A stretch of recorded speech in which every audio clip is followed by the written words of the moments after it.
Hello, hello guys. Ito yung linuto kong kibe with lemon sauce. Hinaluan ko siya ng potato at saka celery.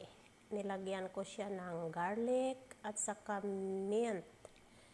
Dry mint. Ayan, naluto na siya. Hinihintay ko lang. Yan ang kanin. Naluto na yung kanin. Oh, diba? Ganyan lang naman eh. Ito. Tingnan mo ito. Yan yung kibe with lemon sauce. Ayan ang special na kakainin nila pag ganito.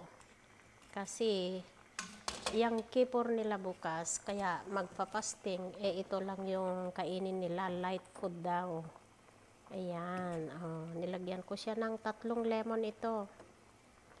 Ay, 3 lemon sauce. Ayan. Tingnan nyo. Masarap yan. Yummy, yummy. Sa kanila. Pero sa akin, ayaw ko. Okay, bye.